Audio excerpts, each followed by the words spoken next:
Good morning. I want to talk to you today about this Harley Quinn video that I have finally, after 3 years of working on it, that I've finally put up. This is a project that is a really long time in the making that I have chipped away at in multiple phases. I shot all of the footage back in 2022. If that gives you an idea of how long that I have been chipping away at this project. And there's been multiple times where I get to a certain point and I can just feel it. It's like, okay, I just need to put it away for a while and just let it bake. Probably the most important thing that I want to make really clear about this video is this is a really personal tale to me. So just the knowledge that, yeah, I'm not making fun of anybody else here. Oh no, I'm totally making fun of myself and poking fun, deflecting with humor. But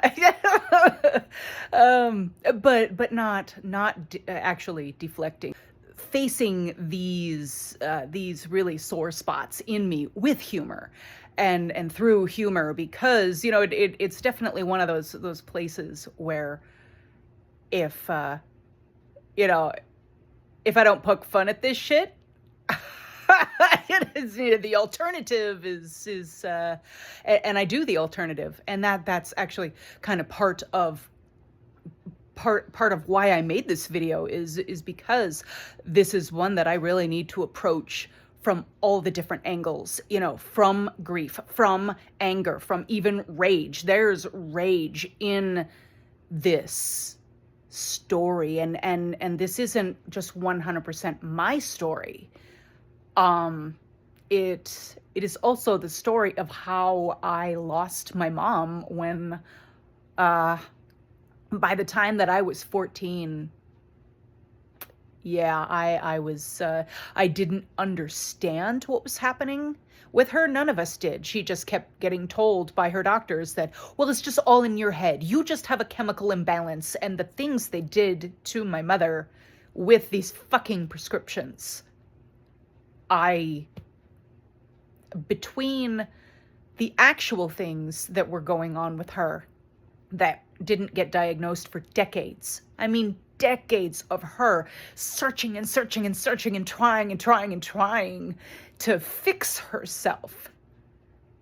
The way that I lost her when she was right there, that's part of the rage and the grief that's in this piece, and the pieces of that I inherited. Because when I was in college, they did put me on fucking Prozac. Oh my God, which completely emotionally flatlined me. And I was on it for 4 years. Let's see, I don't know. I had only just come out of the most violent relationship I have ever been in. It was so fucking violent that I had 9 months of repressed memories. So of course, nobody can know that. If I don't know that, and I can't tell my therapist that, and I can't tell my psychiatrist that, that this is why I'm suddenly suicidal. I don't even know. Can I even say that word out loud anymore? Whatever. I don't care. Ban me. Whatever. I'm saying the word because this shit needs to stop being talked around, and oh my God, more stigma, and now we can't. It's just fuck that. Fuck not being able to say a word that had just a little bit of impact on my life. It almost ended my life. So, so not being able to tell anybody why I felt this way. Of course, they could only help me so far, but the whole culture of, oh, just throw a drug at it. And yeah, and then you get more money for it. You're welcome for the kickback. But just trying to shut people up, trying to shut up our pain. Pain is there for a reason. It is there for a reason, whether you're talking about an injury and the body telling you, and yes, sometimes, chronic pain. Yeah, you need to reroute the signals because chronic pain is yada, yada. But I don't want people right now. How are my notifications on? Blah. Anyway, it's shiny. Okay, actually, not shiny. So, because now my brain goes, okay, squirrel. Yes, and so now I have to try to remember what the bleep I was even saying. So, come back. Oh, there's a reason why. Yes, I'm sure that there was. Okay, great. Because otherwise I'll probably go down too big of a rabbit hole on that topic. And, I have an entire blog about this shit. Oh my gosh, and obviously, if this is a way better medium, I'm perfectly happy to read more of my posts in this medium, so that you can just kind of put me on while you're making your coffee and driving to work and doing a million freaking things that none of you have time for, and neither do I, and I'm most happy to deliver anything that you would actually really love to read, but you just don't have time for. Anyway, yeah, I have an entire blog about this shit. And I probably, the muse derailing me saying, okay, you don't need to quite go down that deep of a rabbit hole. You actually are talking about a video. All right, I was talking about a video. So I'm going to talk about the video.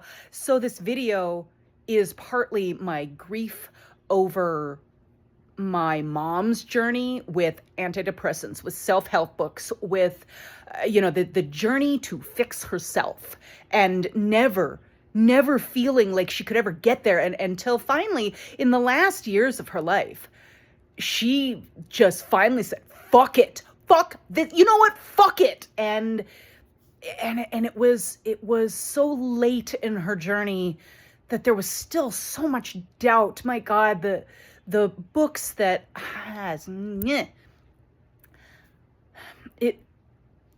it happened.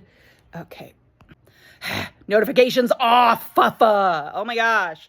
All right. So, yes. So this determination to just say, fuck it. Fuck all this trying to fix myself and get better and heal to the detriment. I mean, yes, healing is really important, and doing all that work and that whole self-help work, and sometimes there are certain things that really can only be addressed chemically, and for some people it's their godsend, it's their lifesaver.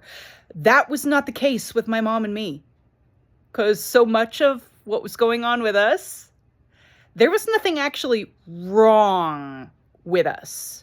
It's just that we're weirdos. It's allergy season has been really bad lately here. I'm asthmatic right now. So, gee, go figure what I'm talking about. Not a surprise. So, there's really actually nothing wrong with either one of us. It's just that we are, our nervous systems are really, really hypersensitive, and this world is not built for hypersensitive nervous systems. Well, the world is fine, but human systems are not built for nervous systems like ours and personalities like ours. We're weirdos. I mean, one of the first things, like my mom, my God, I don't even know how old I was when my mom gave me one of the first bumper stickers slogans that she ever gave me. And it was, why be normal?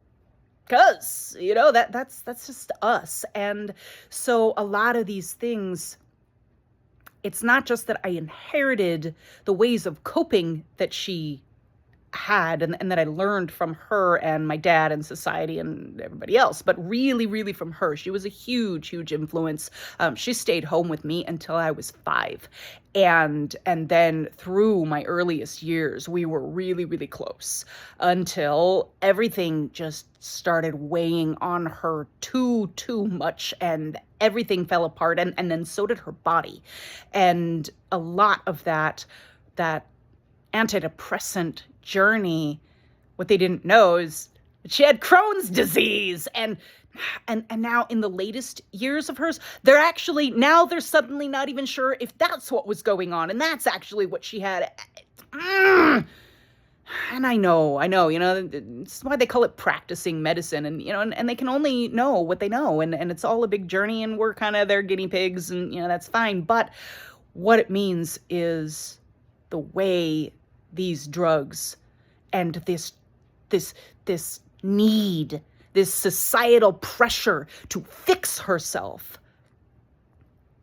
she didn't get to the point of fuck it until very late in her life. And at that point, when you're talking, 70 years of dealing with it and then trying to fix yourself, there's so much in her journals, so much doubt. And my gosh, if you've seen her arts that I've shared, she was like the most prolific, just widely varied kind of artist that I've ever known. And to read that much doubt and all the conversations that she and I had for many, many, many years as artistic buddies, the doubt she expressed in what an incredible artist she was,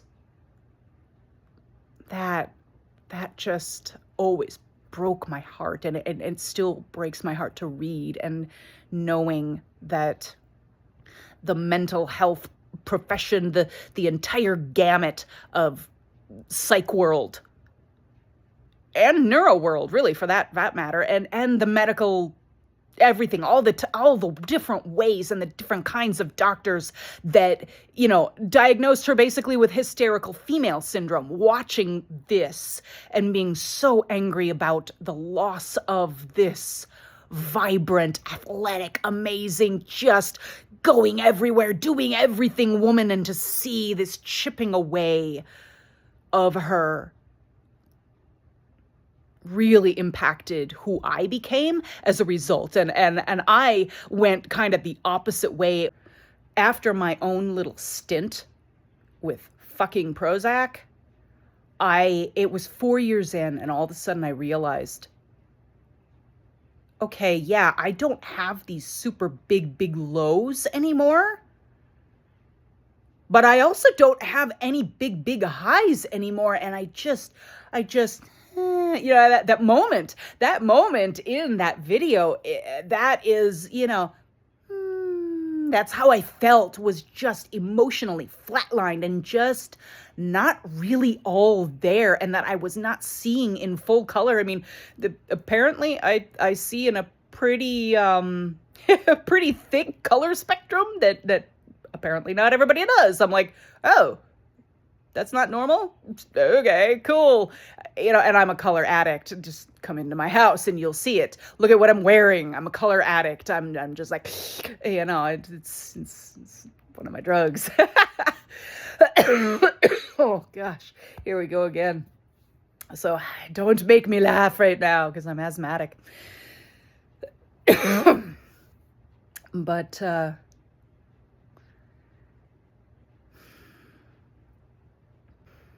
okay, totally forgot what I said as I hacked up a hairball. That's okay. Whatever. There's so many aspects to this topic. I'm sure it'll take more than one video. Because this aspect of just the prescription medications that, my gosh, some of them, not only, Prozac. I think I was talking about Prozac, actually. Yes. And one day realizing I don't see in my full color spectrum anymore. And I did the thing you're not supposed to do with Prozac, which is just took myself off it cold turkey, one shot, just done with it. And well, within 2 weeks, I got all those repressed memories back, just in an equally traumatic way. In my old blog, I was very, very close to the timeline where all that happened in my writing. It happened right before I left for Colorado, and I was just about. They're all drafted. They've been drafted for years. I was just about to pull the trigger on actually sharing all of those stories when Wix did its thing, and I had to migrate the entire monstrous blog to Substack, which actually turned out to be a really good thing. I like Substack. I am. The platform itself is much more conducive to things that I want to do in a lot of ways. So. Yeah, I was very, very close to sharing those stories of me getting my memories back after I went off fucking Prozac. So that's okay. It's actually much better for me to share it now than back then. In that also happened in 2022. So. Yeah, there's definitely a reason why they say don't go off this drug called turkey. But I did, because I was just fucking done with it. And I'm glad that I went off it when I did. And ultimately, I am glad for the way that I went off of it, because all of those memories just slammed into me in one night. Like I said, the circumstances surrounding that were also very traumatic, the way that happened. And so then I also had to deal with that. And for a little while, I didn't. I just, I can't hear you. I never saw that. That's not me. That didn't happen. And I couldn't deal with it for a while, And so there's always this balance of, when do we need to numb it out? When do we, okay, the system will not survive knowing this every single day. So we're just going to take these memories and we're going to put them over here. When does the system actually need chemical help? I mean, me going on Prozac, it may actually have saved my life right when they put me on it. Who knows? I don't know. I was not doing well there in the fall of 92 after all of this stuff came down. And, so who knows? Did I need to be on it for 4 years? No, I fucking didn't, because they didn't even check up on me after. They just put me on it and set it and forget it. Okay.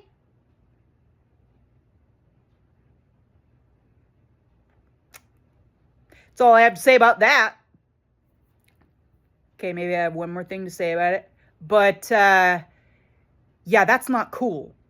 So I just took myself off at cold turkey, got my memories back, and then I had to deal with it. And that's a completely different topic unto itself. When I finally ended up, I had a complete mental break. Oh, yeah, I got the memories back when I was 24, and at 26, finally my system decided, you need to deal with this now, and it made me. And that wasn't fun for anybody that had to deal with that. So, yeah. So I did. And at that point, I got a bunch of books, some of which are in that pile. And this is the other thing that I really want to make clear about this piece. Every one of those books, there's a reason why I keep those books in my very, very limited bookshelf in my small little townhouse. I don't have a lot of space for books, especially if I want to keep a dance space, an open dance space. I mean, yeah, sure, I could get some more, but no, I need my dance space. So, yeah. Like, what is it? Probably a third of my upstairs here is taken up in dance space, because it is, and filming space. Okay, so there's a reason why I kept those two huge piles of books and carted a lot of them across the country and then through multiple moves. And there are reasons why. Because these books had some kind of an impact on me, and I would be likely to possibly read them again, to seek them out, to reference them, to look things up, because they taught me something really important. And like the one that I choose there for that first, trying to get the pages to turn, that is Body Keeps the Score. And anybody who knows me, if you know me even just a little bit, you probably know how impactful, how important that particular book is to me.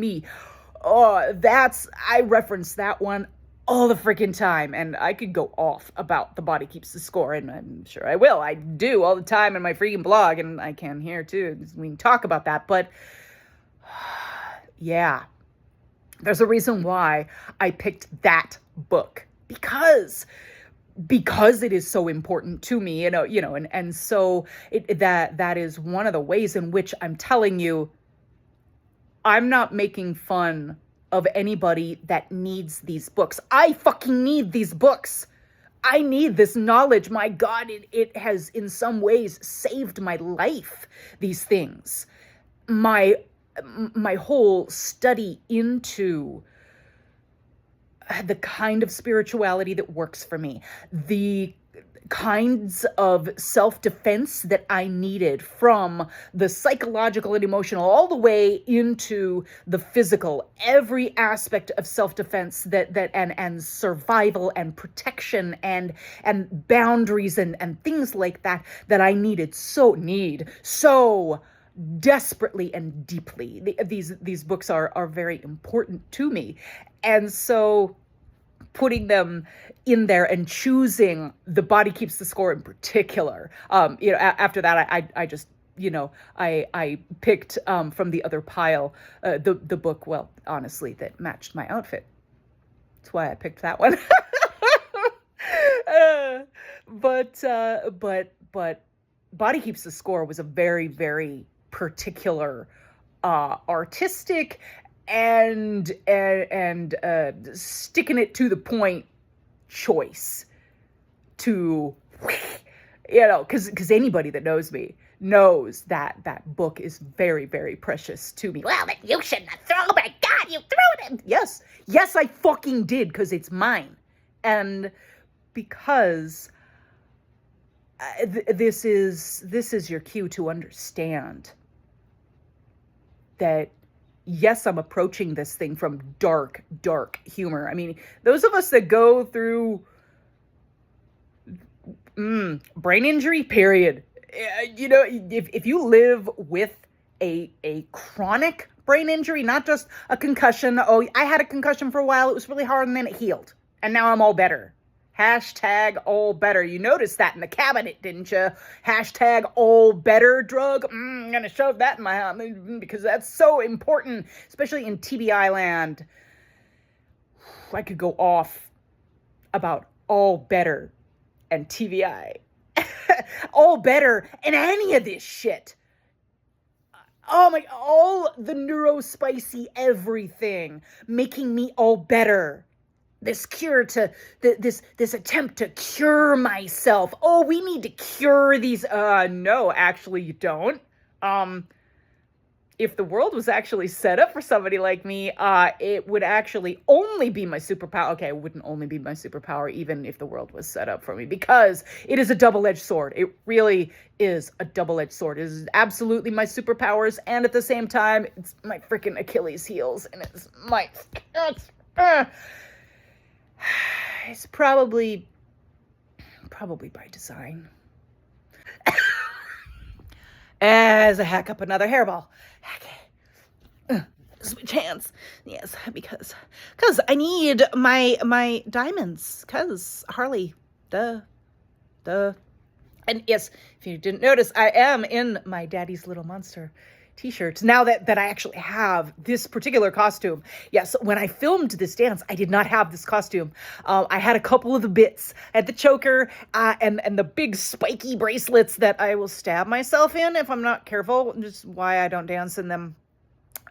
Yeah, very often. So, because I will freaking stab myself with them, and those suckers are sharp, man. If you don't know, if you've never had that costume, yeah, they're really sharp. So, yeah, I actually have this costume now. Oh my God, it was gifted to me. I'm so excited about this costume, and having this one now.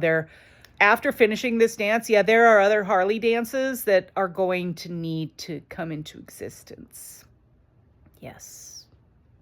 Cause all the Harleyness right now, just really the drive to make myself perfect. I come from a family of perfectionists. Oh my gosh, it's and overthinkers. And yes, I do overthink, but the thing is, people tell me, they disparage me for overthinking way more than is remotely appropriate. Let me say that again. The amount of times that people tell me I'm overthinking. Nice gaslighting there. Thank you. Yes. Nice deflection there of what the actual point is going on. Yes, I am an overthinker. And the amount of times that people try to use that against me to shut me down, to make me smaller, to make me, and to get me fawning and all that shit. Again, I don't really have much more to say about that. So, yeah. My brain works how it works. My brain damage works how it works. And yes, I am an overthinker. And a lot of that overthinking is actually very, very important to me. And if you don't fucking like it, there's the door. And so this whole video is like my homage to saying fuck it, to this. It's not that I never am going to try to work at healing anymore, not remotely. I mean, that's part of why I'm poking fun at it, because yes, I still meditate. I still get out the candles. I still drink the calming tea. I still sit quietly. I still seek out those times to just breathe. I still do breathing exercises. I still seek out important books and videos and concepts and teachers and I still go to therapy every freaking week. I still do trauma therapy every week. It's been years and years and years because it was decades. It is still over 50 years of just consecutive trauma after trauma after trauma. If you live with a brain like mine and then it also gets damaged, I'm talking 6 brain traumas here on top of the hard drive that society doesn't like my hard drive. And hey, whatever. And so to get to the point of fuck itness, and I have been a long-term fuck itness because of watching what my mom went through. And even with that rebellious nature of fuck that, even with that, I was still, a major people pleaser, doormat, punching bag, all these things. There's many, many reasons why I became a martial artist. And so, yeah, this video is me addressing this today through the aspect of dark humor. And not to say at all that these tools, I'm saying fuck it to the tools. No, what I'm saying is fuck it to obsessing about the tools and I'm never good enough. I'm never fixed enough. I'm never perfect enough. I'm never shiny enough. Toxic positivity. I actually have a legit itch right now. Yeah. toxic positivity, perfection, overthinking, that truly overthinking, and mental health stigma.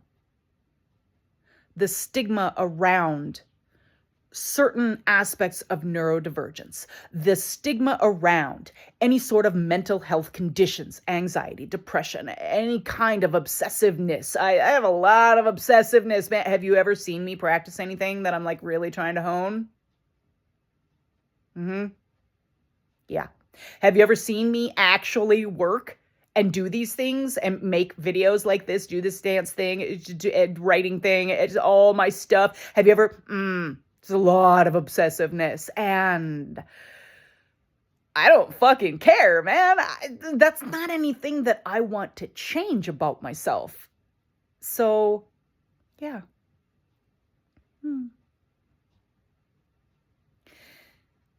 This video, it is making a melodrama of a bunch of these things that really have saved my life, helped me, changed my life for the better, and really, really helped a lot of different things in me. But going over the top where it's never good enough, and going over the top with toxic positivity where that's the only positive vibes. Really? Yeah. You don't want to be anywhere near me then. Anywhere near me. I am not the person for you. And me not being the person for you, you can do something about that. It's called legs, or rolling, or crawling, or, swimming, whatever. However you fucking flying, whatever. I don't give a shit. However you need to escape my blast radius, there's the fucking door. And I really can't stress that enough. You don't like it? See ya. I don't want you here trying to make me something I'm not, trying to guilt me, trying to shame me. Yeah. See ya. Fucking see ya, man. And so that is what I'm hammering at.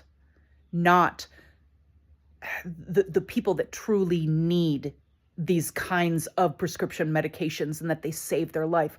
Good. Fucking glad that it made it work for you. Me? Some of these drugs that they shoved down my throat, they made me suicidal. Oh my God. I mean, it made me just erratic and fucked up because I didn't actually need them. They just wanted to shut me up, get me out of their office and get paid. Get me just coming back over and over and over for this prescription. And they didn't actually want to do the work of helping me heal. That's the other thing that I'm really flipping the big bird to, is that aspect of the mental health and the medical world. So, yeah, it is not making fun of mental health stigma. It is not making fun of neurodivergent stigma. It is not making fun of even the medical world's failures, growth. You can only know what you know.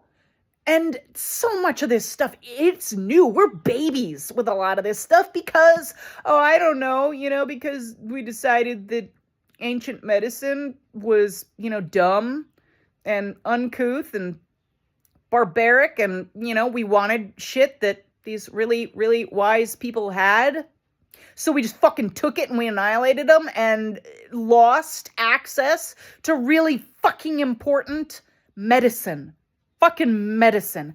That's another topic I could go off on. I grew up in Minnesota. Okay? We're surrounded by it up there. And by the theft and the loss, the damage that it did to them, to us, to everybody, the loss of this widespread understanding of medicine. And so we're babies with this, and the way that we're going about it. Which is why I'm constantly seeking out other ways of understanding other cultures and how they deal with these things, how they think about these things, what they do to resolve these kinds of things. And yes, when I need some kind of a prescription, I'm really freaking grateful that we have certain things. Certain other things, they're double-edged swords. I'm really glad we have antibiotics. I really wish that they would stop over-prescribing antibiotics and actually go to the fucking root causes. Oh, but then we wouldn't be in the rat race. And that's another aspect that I'm hammering away at, is this cyclical. We don't have a health and care system. Neither health nor care.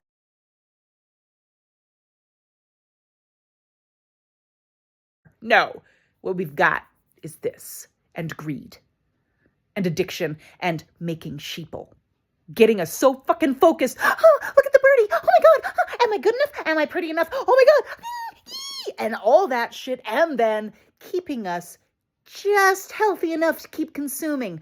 Just healthy enough to keep being slaves. Just enough to keep the slave working. Fuck that.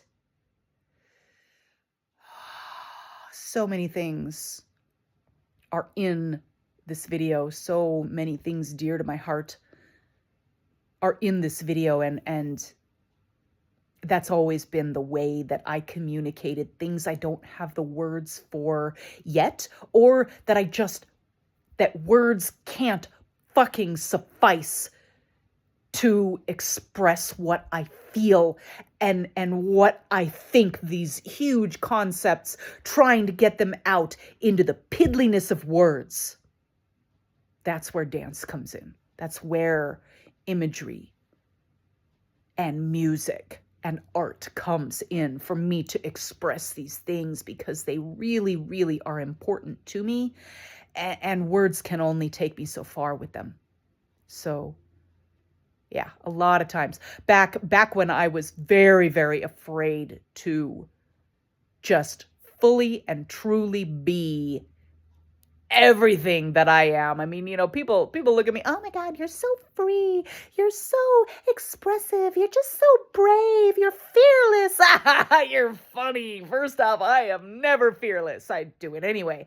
But the amount that everybody thinks I do it, you have no idea how much I suppress, how much I squish. And well, if you see that video, that is not exactly me portraying a really huge, over-the-top, vibrant character. No, that is actually, some of it is. Of course, some of it is.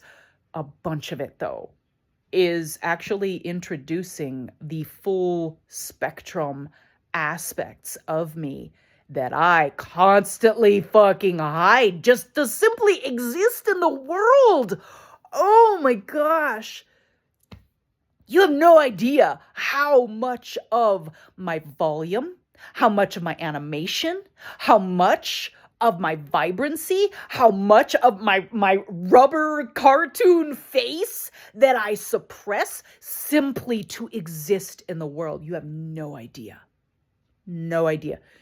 Now maybe you're starting to get an idea, because Harley, the character of Harley, there are many reasons why I gravitate so hard to this character. The first time that I ever portrayed her, I just looked it up right before I got on here, was 2018. And my hair was still turquoise back then.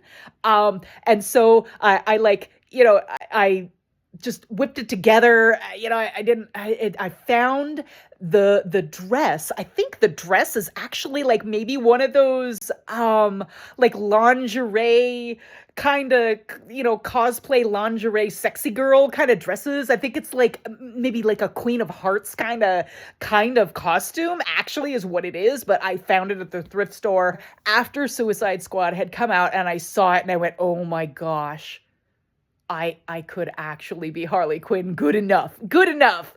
This is a progression of good enough. And I mean, like my hair, oh my God. When I filmed these in 2022, I ran out of blue. My stupid blue dye I had run out of the blue and had way too much of the green in it. I'm like, and I'm like, you know what? Fuck it. It's fucking Harley. It's not like she only does pink and blue. But I had wanted pink and teal. And, so I had the green and I had the blue and I used to mix them generally to make the teal. Because yes, it's the color that I wanted. Especially when my hair was teal. And so that first time in 2018, it was so fast and furious ramshackle right before Halloween. I was going to do something totally different. And, so it was good enough. And well, and then people got a load of what I actually look like with my hair in the pigtails and with the makeup on. They're like, oh my God, holy shit. We didn't realize. I'm like, yeah, neither did I. And having so much fun doing Harley and the desire to do some Harley dances. I mean, I knew the first time that I ever heard that song, I'm like, I have got to do that dance. That's actually why I stayed blonde for so long. And there's many reasons why I'm blonde. I mean, that's a totally different topic. But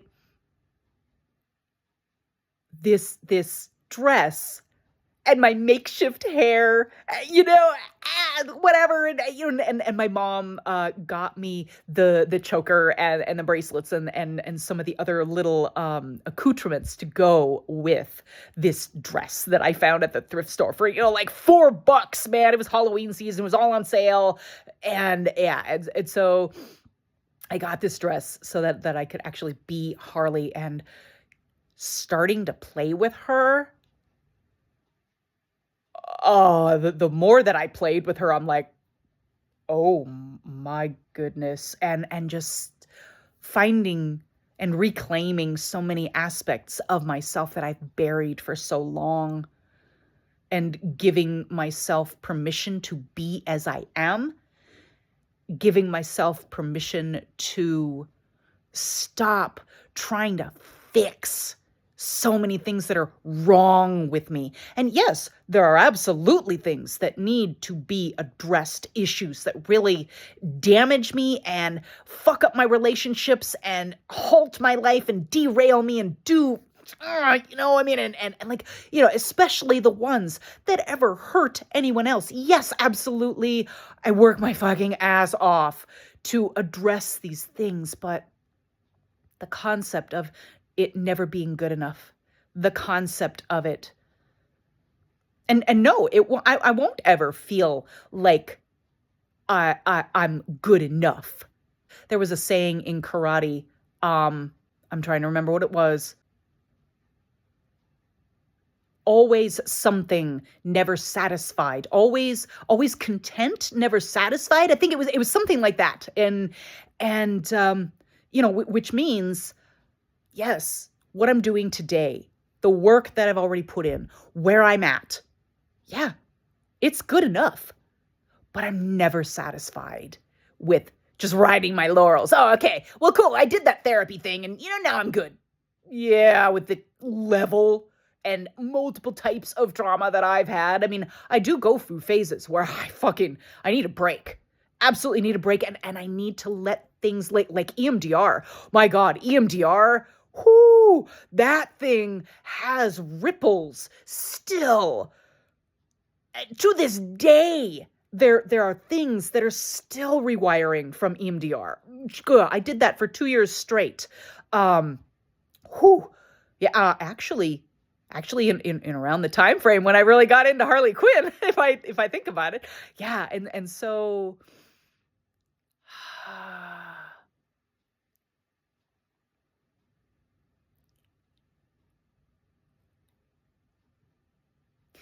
yes, always content with where I'm at today and the work that I'm doing today. And if I am not content, well, I'm the only one that can do anything about that. So I do.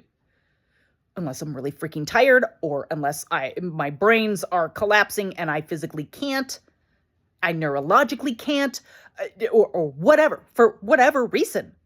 And, and then I have to be content with that. That has to be fucking good enough. And never satisfied. My quest to always continue that level of excellence and to continue healing, to continue bettering myself, to continue learning and growing and never stop. So yeah, that's a huge part of my relationship with Harley, is finding how big I can go, when I can go that big, and when I really need to not. And I mean, on the opposite spectrum, if you've ever seen me in Spock mode, it's like, whoa, what the hell just happened? I just went into Spock mode. And now my brain is in its completely analytical, and I'm like flat affect, and everything is very, very serious, and yeah. and these, I mean, I'm sitting here on this black and white blanket. It's fuzzy blanket, by the way. It's so fuzzy. I love this blanket. It's made of the same kind of material as my robe, and it's just so fuzzy. Yes, and sparkly. Everything is sparkly and fuzzy around here. Okay, not everything, but a lot of shit is sparkly and fuzzy around here. And yes, this whole black and white aspect here. I mean, my favorite color is the rainbow, and I am like black and white, night and day. There's so much in my writing that you'll see about black and white. Tons and tons in my writing about it. A bunch of it is not back up on it. It hasn't been migrated yet to Substack, but yeah, we'll talk about black and white a lot. And in me, there is so much night and day opposite. There's a reason why I'm Persephone's girl, okay? There's another character, energy energy that is really, really predominant in me. I mean, my God, I've written an entire friggin' book series about Persephone. And this dualism, this night and day, black and white, opposing aspects of me. Again, with Harley, I mean, she's a very oppositional character as well. So, yeah, very, very fun. I'm going to leave it at that for right now. I've blabbed for a really long time, but this dance was a long time making. There's so much that went into it. And there's a lot of really controversial stuff in there if you don't know me and you don't know what you're looking at. Even if you do know me, you may be like, what the fuck? I thought you were... No. No. Not making fun of the people that are like me. Okay, I am making fun of us. I mean, but not in the deprecating way. Making fun of us, because fuck, man. I mean, eventually you gotta fucking accept I am how I am. And even the things that I'm trying to heal, that I'm trying to fix, I don't like that word, but yeah. But, some things do need to be fixed. My car, when it breaks down, it needs to fucking be fixed.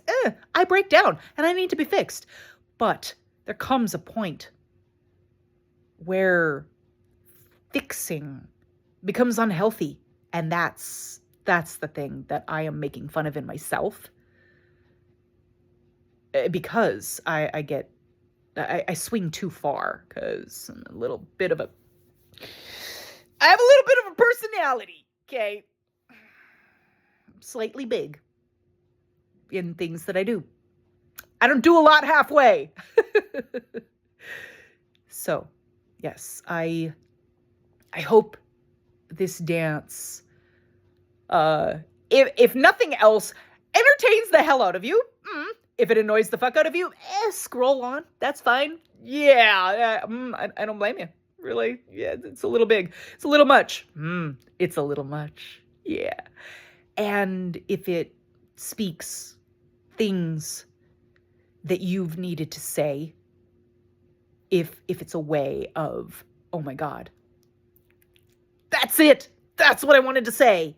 because I couldn't say it either. It's the only way that I've ever been able to truly say these things. Even talking about them here with you right now, it can't even remotely begin to do it justice. And that's why we have dance and music and art and color and paint and makeup and hair and movement and breath and